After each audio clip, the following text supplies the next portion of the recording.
Hi மக்களே, these boys from பிரிஞ்சு குருமா. நம்ம சேனலை ஃபர்ஸ்ட் டைமாக பார்க்குறீங்கன்னா சப்ஸ்கிரைப் பண்ணிட்டு பாருங்க. ஸோ லாஸ்ட் வீடியோவில் பார்த்துருப்பீங்க, நம்ம மூவி ரிவ்யூ வந்து ஸ்டார்ட் பண்ணியிருக்கோம், ஷிப் டிடெக்டிவ். ஸோ அந்த வீடியோட லிங்க் கீழே இருக்கும், அதையும் பாருங்கள். ஸோ இப்போ மூவி ரிவ்யூ வந்திருக்கோம்னா, இப்போ ரீசெண்டாக ரிலீஸ் ஆன கட்டா குஸ்தி பார்ட் 2 பற்றி தான் பார்க்க போகிறோம். ஸோ கட்டா குஸ்தி பார்ட் 2 யாரெல்லாம் பார்த்துட்டீங்கன்றத கீழே கமெண்ட்டில் சொல்லுங்கள். பார்க்காதவங்க நாங்கள் என்ன சொல்கிறோன்றதை கேட்டுட்டு போய் பாருங்கள்.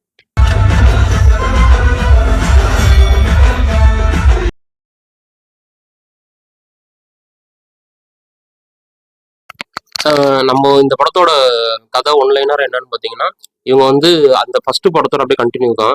இவங்க வந்து கல்யாணம் பண்ணி எல்லாம் வந்து குழந்தை பெற்று ஃபேமிலியாக வாழ்ந்துட்டு இருக்காங்க. வாழ்ந்துட்டு இருக்கும்போது அந்த பொண்ணு வந்து வேலைக்கும் போகிறாங்க, ப்ளஸ் வந்து அவங்க அந்த ரெஸ்லிங்கையும் வந்து அவங்க சேர்ந்து பண்ணிட்டு இருக்காங்க. அப்படி இருக்கும்போது வந்து அவங்களுக்கும் அந்த கோச்சுக்கும் ஒரு சின்ன பிரச்சனை மாதிரி போயிட்டு இருக்கு.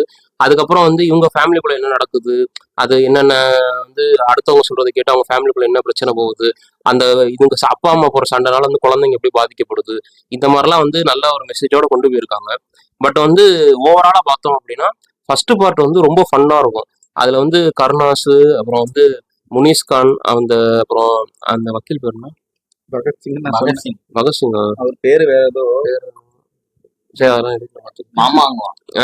அவங்களாம் அவங்க கேரக்டர்லாம் சூப்பரா இருக்கும். அவங்களாம் வந்து நல்லா காமெடி பண்ணியிருப்பாங்க.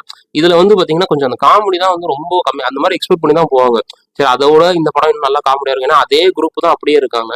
பட் ஆனா காமெடி வந்து ஒரு சில இடத்துல நல்லா ஒர்க் அவுட் ஆயிருந்துச்சு, ஒரு சில இடம் வந்து கொஞ்சம் அப்படியே லேகா போயிட்டு. ஃபர்ஸ்ட் ஆஃப் ஆல் அந்த மூவியோட டைரக்டர் பார்த்தீங்கன்னா செல்ல ஐயாவும் இவர் தான் பார்ட் 1 எடுத்திருப்பாரு, பார்ட் 2லையும் அவர் தான் எடுத்திருப்பாரு. ஸ்டோரியும் அதை அப்படியே பேஸ் பண்ணி தான் வந்திருக்கும், ஃபர்ஸ்ட் பார்ட் 1 பேஸ் பண்ணி தான் வந்திருக்கும். ஸோ இது பியூர்லி ஃபேமிலி என்டர்டெயின்மெண்ட் மூவி. அங்கங்கே கொஞ்சம் லேகிங் இருக்கு, அது எந்தெந்த இடம்னு சொல்லி நீங்க ஃபீல் பண்ணுங்க. எங்களுக்கு ஃபீல் ஆகுனது என்னன்னா, ஃபர்ஸ்ட் பார்ட்ல ஒரு 30 to 35 மினிட்ஸ் ஓகே. அதுக்கப்புறம் பார்த்தீங்கன்னா ஃபுல் லேகா இருக்கும் ஃபர்ஸ்ட் ஹாஃப்ல. செகண்ட் ஹாஃப் ஃபுல்லாவே லேகா தான் இருக்கும்.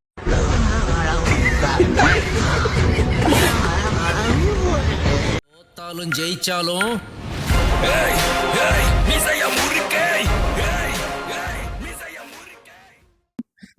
இப்படியே மூவி போகும். மூவில வந்து என்னன்னா ஃபுல் அண்ட் ஃபுல் வந்து அந்த பேபியை பேஸ் பண்ணி தான் இருக்கும். பார்ட் 2ல வந்து பேபிலாம் எதுவும் இருக்காது, லவ் ஸ்டோரி இருக்கும். அப்புறம் வந்து அந்த ஹீரோயினோட ஆம்பிஷனை வந்து எப்படி அவர் வந்து கிராஸ் பண்றாருன்றது, அதை வந்து எப்படி நிறைவேற்றி தராருன்ற மாதிரி ஃபர்ஸ்ட் பார்ட் இப்போ ஸ்கிரீன் பிளே இருக்கும். ஆனா இந்த பார்ட்ல வந்து ஸ்கிரீன் பிளே எப்படின்னா, பேபியை வளர்க்கறது எப்படின்ற மாதிரியும் ஒரு கான்செப்ட், ஒரு ஒரு பேரலல் லைன் போகும். அதே மாதிரி ஒய்ஃப் எப்படி ஹேண்டில் பண்றன்ற மாதிரியும் ஒரு பேரலல் லைன் போகும். ரெண்டு ஸ்கிரீன் பிளேவையும் ஒரே மாதிரி ஒரே பிளாட்ல கொண்டு போயிருப்பாரு டைரக்டர். காமெடின்றது நல்லாவே ஒர்க் ஆயிருக்கு. பார்ட் 1ல வந்து செம்ம காமெடியா இருக்கும்.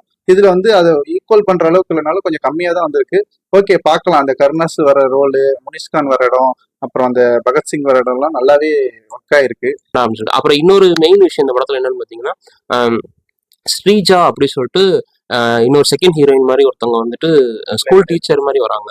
இதுல வந்து என்ன அப்படின்னா, அந்த ஸ்கூல் டீச்சர் அவங்க போடுற காஸ்டியூம் வந்து இது வரைக்கும் நம்ம எந்த ஸ்கூல்லையுமே அந்த மாதிரி யாரும் போட மாதிரி போட்டு அலோவே பண்ண மாட்டாங்க. அந்த மாதிரி வந்து போட்டு வராங்க. சரி, நம்ம என்ன நினைப்போம், சரி ஒரு சீன்ல போட்டு வருவாங்க, அடுத்த சீன்ல மாத்திடுவாங்கன்னு பார்த்தா அவங்க படம் ஃபுல்லா அவங்க வர எல்லா ஸ்கூல் சீன்ஸ்லயுமே அந்த மாதிரிதான் ட்ரெஸ் போட்டு வருவாங்க. அதே சமயம் வந்து அவங்கள வந்து ஒரு மலையாளி மாதிரி இது பண்ணியிருப்பாங்க, போர்ட்ரே பண்ணியிருப்பாங்க. ஸோ மலையாளி டீச்சர்னா இப்படிதான் இருப்பாங்கன்ற மாதிரியும் நம்மளோட பசங்க வந்து பார்க்கறதுக்கு வாய்ப்பு இருக்கு. ஸோ அவங்களும் அப்படி கிடையாது, அவங்க கேரளாலையும் கரெக்டாக தான் இருக்காங்க. ஸோ இதையுமே தப்பான போர்ட்ரே. ஒரு நார்மலான டீச்சர்னு தமிழ் ஆள் சொல்லியிருந்தா கூட ஒன்றும் தெரிஞ்சுக்காது. ஸோ மலையாளி டீச்சர் இப்படிதான் வருவாங்க. ஏன்னா அந்த ஸ்டோரி வந்து எங்க நடக்குதுன்னு பார்த்தீங்கன்னா கோயம்புத்தூர் பேஸ்ல நடக்கிற மாதிரி இருக்கும். ஸோ கோயம்புத்தூர்ல இருந்து பாலக்காடு பக்கம்ன்ற மாதிரி தான் அந்த ஸ்டோரி அமைஞ்சிருக்கும். ஸோ அங்கிருந்து தான் இந்த டீச்சர் டிரான்ஸ்ஃபர் ஆகி வந்திருக்காங்கன்ற மாதிரி காட்டியிருப்பாங்க.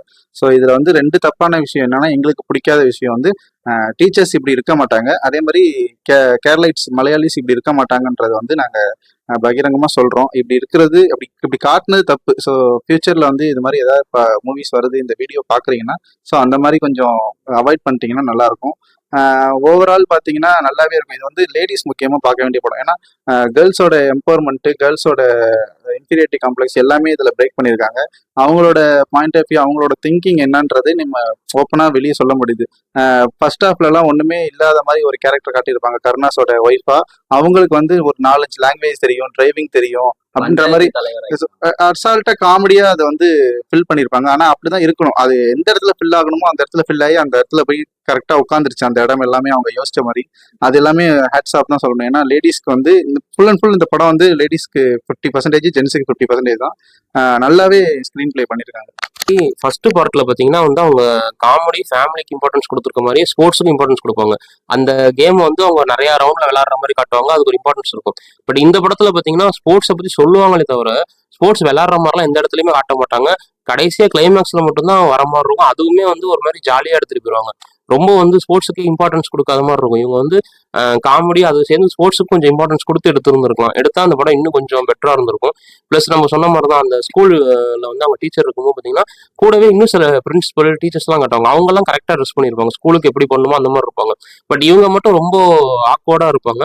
அதெல்லாம் வந்து அந்த டேரக்டர்ஸ் கொஞ்சம் கரெக்ட் பண்ணிருக்கலாம். பண்ணி நம்ம வந்து என்னதான் படம் அப்படி இருந்தாலும் ஒரு ரியாலிட்டியை மீறி போகாம ஒரு கரெக்டான அந்த ஒரு லாஜிக்கோட இருந்துச்சுன்னா இன்னும் கொஞ்சம் அந்த படம் பெட்டரா இருந்திருக்கும். கமர்ஷியலுக்காக அதை யூஸ் பண்ணி கமர்ஷியல் ஹிட் கொடுக்கணுன்றதுக்காக அந்த மாதிரி ஸ்டோரி ஸ்கிரீன் பிளே இருந்திருக்கு. பட் அது இல்லைனாலும் அந்த டீச்சர் நார்மலா இருந்திருந்தாலுமே இப்ப நம்ம ஃபார் எக்ஸாம்பிள் நம்ம தெரிய மூவிலையும் பார்த்திருப்போம், அதே மாதிரி டீச்சர் கான்செப்ட் வரும். ஆனா அந்த டீச்சர் கரெக்டா தான் இருப்பாங்க. அவங்களும் மலையாளியா தான் காட்டியிருப்பாங்க அந்த படத்துல. அதுவுமே கரெக்டா ஹேண்டில் பண்ணிருப்பாங்க, ஹேண்டில் பண்ணிருப்பாங்க டீச்சர் ரோல. ஸோ இதுல மட்டும் கொஞ்சம் சொதப்புன மாதிரி இருக்கு. ஓவரால் படம் ஓகே, கேர்ள்ஸ் பார்க்க வேண்டிய படம், ஃபேமிலியா போய் பார்க்கலாம், தைரியமா பார்க்கலாம், எந்த ப்ராப்ளமும் இல்லை. கமர்ஷியலா பாத்தீங்கன்னா படம் ஹிட் ஆயிடுச்சு. ஃபேமிலி ஆடியன்ஸ் நிறைய பேர் வராங்க, நைட் ஷோவும் வராங்க, ஈவினிங் ஷோவும் வராங்க. ஸோ நீங்க பார்க்கலனாலும் போய் பாருங்க. உங்களோட கமெண்ட்ஸ் என்னன்றது கீழே சொல்லுங்க. ஆக்சுவலா படம் பார்த்தேன், எனக்கு அந்த அளவுக்கு ஃபர்ஸ்ட் பார்ட்டை கம்பேர் பண்றப்ப எனக்கு செகண்ட் பார்ட் அந்த அளவுக்கு எனக்கு இன்ட்ரெஸ்ட் இல்லை. ஒரு சில சீன் எல்லாமே நான் தூங்கிட்டேன். இதுல ஆக்சுவலா மெயின் கான்செப்ட் என்னன்னு பாத்தீங்கன்னா, ஒரு ஹஸ்பண்ட் அண்ட் ஒய்ஃபு, குழந்தை, இவங்களுக்குள்ள லைஃப்பை பொறுத்த வரைக்கும் என்னென்ன பிரச்சனை வருது, அதை எப்படி ஹேண்டில் பண்றாங்க, இந்த ஸ்ட்ரகிள் எப்படி ஹேண்டில் பண்றாங்க. மற்றவங்க அதாவது சொல்லுவாங்கல்ல, பக்கத்துல இருக்கிறவங்க அது சொல்லுவாங்க இது சொல்லுவாங்க அப்படி இப்படின்ட்டு. ஸோ நீங்க வந்து அவங்க சொல்றது எல்லாமே கேட்டுக்கலாம். பட் ஆனா நீங்க டிசிஷன் வந்து அவங்க இது சொன்னாங்க அது சொன்னாங்கன்னு எடுக்காம நீங்க உங்களுக்கு தெரியும். ஏன்னா நீங்க எல்லாமே ஒரே இதாக தான் இருக்கிறீங்க, ஒன்னா தான் வாழ்றீங்க.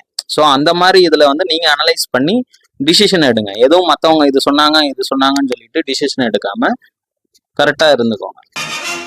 கரெக்டா இருந்துக்க. அதே மாதிரி இதுல இன்னொரு நோட் பண்ண விஷயம் என்ன அப்படின்னா, ஃபர்ஸ்ட் பார்ட்ல வந்து கேரக்டர் வைஸா விஷ்ணு விஷால் வந்து கொஞ்சம் தெளிவான ஆளா இருப்பாரு. ஒரு மாதிரி போல்டா அப்படிதான் எல்லா விஷயத்தையும் ஃபேஸ் பண்ற மாதிரி இருப்பாரு. ஆனா இந்த படத்துல பாத்தீங்கன்னா அவர் வந்து அப்படியே கொஞ்சம் பயந்த மாதிரி, எல்லா விஷயத்தையுமே ஒரு தயங்கி பேசுற மாதிரி, அவர் கடைசி வரைக்கும் ஒரு புரிதல் இல்லாத மாதிரியே இந்த கேரக்டரை காமிச்சிருப்பாங்க. அதாவது ஃபர்ஸ்ட் பார்ட்டுக்கும் செகண்ட் பார்ட்டுக்கும் கேரக்டர் வைஸே வந்து ரொம்ப டிஃப்ரெண்டா இருக்க மாதிரி இருக்கும். அதெல்லாம் கொஞ்சம் கரெக்ட் பண்ணிருக்கலாம். அவர் வந்து கொஞ்சம் நல்லா போல்டா இருக்கிற மாதிரி ஆள் தான் ஃபர்ஸ்ட் பார்ட்ல. அதே மாதிரி அப்படியே கண்டினியூ பண்ணி போயிருக்கலாம். அதெல்லாம் வந்து அவங்க ஸோ ஃபைனலா மோஸ்ட் அண்டர்ரேட்டட்னு பார்த்தீங்கன்னா நிறைய பேர் பேசியிருக்க மாட்டாங்க. ஜாரான்னு ஒரு குட்டி பாப்பா நடிச்சிருக்கோம். அதுல உள்ள எக்ஸ்ட்ரானரி ஆக்டிங் வந்து அந்த பாப்பா, அது ஏன்னா அந்த படம் ஃபுல்லாவே அந்த பாப்பாவோட ஸ்கிரீன் பிளே வந்து ரோல் ஆகிட்டே போவோம். அதை பேஸ் பண்ணி தான் எல்லாரோட கேரக்டருமே பின்னாடி வந்துகிட்டே இருப்பாங்க. அந்த பாப்பாவோட டப்பிங்கும் சரி, டப்பிங் யார் கொடுத்தான்னு தெரில, எனக்கு கிடைத்த இன்ஃபர்மேஷன் கிடச்சுன்னா கீழே போடுறேன். அந்த டப்பிங் கொடுத்தவங்களும் சரி எக்ஸாக்டாக கொடுத்துருக்காங்க, சூப்பராக இருக்குது. இந்த பாப்பாவோட ஆக்டிங்கும் சூப்பராக இருக்குது. ஃபாதர் அண்ட் டாக்டர் லவ்வையும் இதில் காட்டியிருக்காங்க. அங்கங்கே வேற எமோஷ்னலான சீன்ஸ் எல்லாமே ரொம்ப டச்சிங்காகவே இருக்குது. அம்மா விட்டு எப்படி பிரிஞ்சிருக்கிறது, ஒரு அப்பாவோட ஃபீலிங் எப்படி இருக்கும், அது எப்படி நம்ம அப்பாட்ட எப்படிலாம் நம்ம பேசலான்ற மாதிரி நிறைய சீக்வன்ஸ் வச்சுருக்காங்க.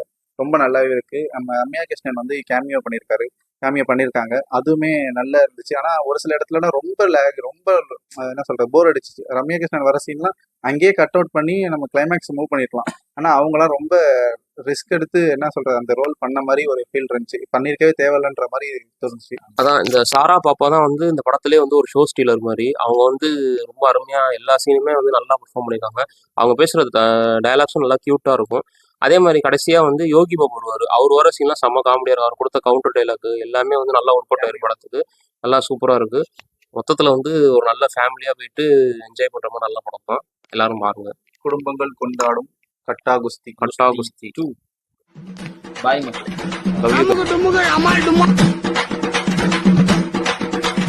I'm